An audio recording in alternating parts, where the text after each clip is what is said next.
I asked if this person would be worth it, like if you should take seriously any sort of messages or reaching out that they might do, like if they try and start something new, right? Like this is the full card, brand new chapter.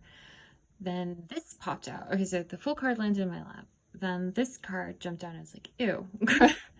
But right underneath, stuck, so that it didn't even look like there were two cards, was the Ace of Cups. So we have the Three of Swords right over the Ace of Cups. So maybe your hesitance in regards to this new beginning with this particular individual, whoever it is that you're dealing with right now, it might have looked like it was a bad move, a bad deal, or maybe like this person had been through so much like romantic betrayal in the past that maybe it, wouldn't have been a good match. Like maybe they had more healing to do. But underneath all of this pain and betrayal and loss and lying and whatever, there is an overflowing cup for you. They have a lot of love to give. It is the fountain. They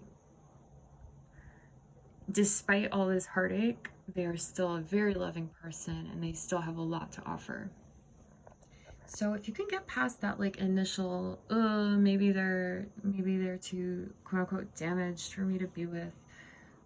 I think, or another conversely, like you might have like a lot of heartache in starting this new beginning. Like maybe you have to leave somebody, maybe they have to leave someone, maybe there's just like a lot of people in your business like upset at what you're doing and making you defensive, putting you on the defensive about this relationship. And like it could be really hard to deal with all like the naysayers while you're trying to like build up this new endeavor, right? You're trying to focus on what matters, and meanwhile they're like nagging you and pestering you and giving you their 2 cents, which you did not ask for.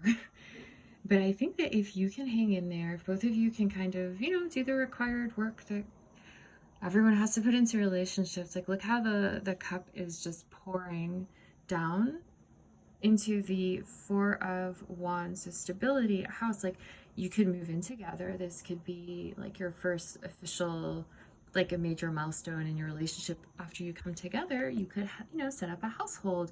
You might get married. This looks like a wedding celebration. You could definitely do that. There's like a lot of love here. This is like there's chemistry, there's like a choice, there's like an authentic real decision to be together, to join forces, to team up. This is I don't have it written down, but it's like an alternate card for, or duplicate card for like the 10 of Pentacles. So like you could have a really comfortable life with this individual if you come together. Like even though the beginnings might be kind of paltry, or you don't get all of the blessings at once, right? Like you have to kind of build it up from this initial like, hey, how are you, who are you? You could actually get the 10 of Pentacles. You could have a happy home, a happy household with this individual together. I like it. So I think that I didn't pull any clarifiers, but on the bottom of the deck, just to kind of make sure, right?